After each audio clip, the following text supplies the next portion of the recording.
Hello guys, कैसे हैं आप लोग। मैं अमित तलडा, आपका फ्रेंड, फिलोसोफर एंड गाइड।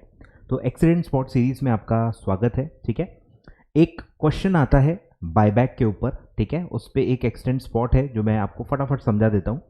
ये आपके मॉड्यूल का क्वेश्चन है। ठीक है, बायबैक का क्वेश्चन है। प्रॉपर बैलेंस शीट आपको दी रहेगी, नोट्स टू अकाउंट प्रॉपर दिए रहेंगे, और फिर आपको दिया रहेगा कि डिबेंचर्स का एडजस्टमेंट आएगा। Typically 12% debentures are to be issued for 10,000 rupees to finance for buyback and the balance from the general reserve may be utilized for this purpose। ठीक है, बायबैक में आपको पता है कि जितना कैपिटल रिड्यूस होता है उतना कैपिटल हमको बढ़ाना पड़ता है। ठीक है, यहां पे अगर आप देखेंगे 5% का बायबैक हो रहा है। हमारे नंबर ऑफ शेयर्स जो हैं वो यहां पे दिए हुए हैं 1 लाख इंटू 5% करेंगे तो आप 5,000 आएगा, और 5,000 इंटू 10 करेंगे तो 50,000 का बायबैक फेस वैल्यू का हो रहा है। प्रीमियम अभी साइड में रखो, ठीक है, वो हमारा सब्जेक्ट मैटर नहीं है। तो 50,000 का कैपिटल रिड्यूस हो रहा है, इक्विटी शेयर कैपिटल 50,000 का रिड्यूस हो रहा है, तो हमें 50,000 का कैपिटल बढ़ाना पड़ेगा। ठीक है, तो हम नॉर्मली क्या करते हैं कि अगर फ्रेश शेयर्स अदर टाइप के इशू कर रहे हैं तो वो काउंट हो जाते हैं, और अगर फ्रेश शेयर्स इशू नहीं हो रहे हैं तो फिर हम फ्री रिजर्व्स को सीआरआर में ट्रांसफर करते हैं। ठीक है, तो यहां 50,000 फेस वैल्यू का आपका बायबैक हो रहा है, फेस वैल्यू का, और फिर कोई भी शेयर्स अदर टाइप के शेयर्स इशू नहीं हो रहे हैं। ठीक है, लेकिन डिबेंचर इशू हो रहे हैं। अब ये क्लैरिफिकेशन ऑलरेडी मैं पास पेपर में दे चुका हूं, स्टिल यहां पे मैं डबल से बना रहा हूं। तो बायबैक का जो गाइडलाइन है, बायबैक का जो सेक्शन है 68, उसको अगर आप पढ़ेंगे तो वहां लिखा हुआ है कि proceeds of any other shares और अदर स्पेसिफाइड सिक्योरिटीज, मतलब उसका जो स्कोप है उसमें अदर स्पेसिफाइड सिक्योरिटीज भी आती हैं। अब अदर स्पेसिफाइड सिक्योरिटीज देखेंगे तो उसमें ईसॉप आता है, और प्लस उसमें जो भी सेंट्रल गवर्नमेंट बाद में ऐड करेंगी वो आता है। ठीक है, ठीक है, तो उसमें जो भी सेंट्रल गवर्नमेंट बाद में नोटिफाई करेगी ऐसा है, पर अभी तक कुछ नोटिफाई हुआ नहीं है। मतलब ये ऐसा है कि ओपन टू इंटरप्रिटेशन है, इसमें क्लियर नहीं है कि डिबेंचर इसके अंदर आएगा या नहीं आएगा। ठीक है, क्लियर नहीं है।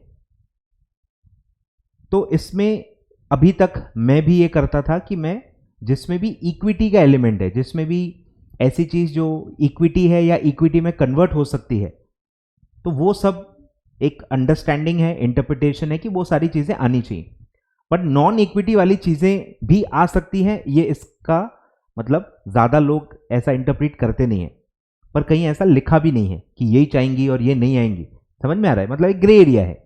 तो इंस्टीट्यूट क्या करता है, इसलिए ये ज्यादा आपके लिए रेलिवेंट है क्योंकि आप इंस्टीट्यूट का पेपर दे रहे हो। तो इंस्टीट्यूट का जो ट्रीटमेंट है उसके हिसाब से आपको चलना है। तो इंस्टीट्यूट यहां पे डिबेंचर काउंट कर रहा है, proceeds of any other shares और अदर स्पेसिफाइड सिक्योरिटीज के अंदर डिबेंचर्स भी काउंट हो रहे हैं, मतलब ये भी कैपिटल रेज हो रहा है, ऐसा आपको मानना है। तो 10,000 इन्होंने डिबेंचर से रेज कर लिए हैं तो ये काउंट हो जाएगा। 50,000 का कैपिटल रिड्यूस हो रहा है, 10,000 आपने डिबेंचर से रेज कर लिए हैं, और अब जो बैलेंस है वो ही आपको सीआरआर बनाना है। तो 40,000 का ही यहां पे सीआरआर बनेगा, 50,000 का नहीं बनेगा। ये एक्सीडेंट स्पॉट है कि डिबेंचर्स को यूजुअली हम काउंट नहीं करते हैं, बट बायबैक के केस में इंस्टीट्यूट ने इसको काउंट किया हुआ है। ठीक है, तो ये आपको नोट करना है, ये आपको नोट करना है। ठीक है, डिबेंचर्स को काउंट करना है। तो इसीलिए क्या होगा, जो सीआरआर का रिक्वायरमेंट बनेगा वो सिर्फ 40,000 का ही बनेगा। ठीक है, वो 40,000 का बनेगा, मतलब debenture is treated as capital, ऐसा आप लिख दो। Debenture is treated as capital, ऐसा आप लिख दो, और सीआरआर की रिक्वायरमेंट निकालते समय डिबेंचर्स भी माइनस कर लेना है। बस इतना आप लिख लो, ये आपका एक्सीडेंट स्पॉट है।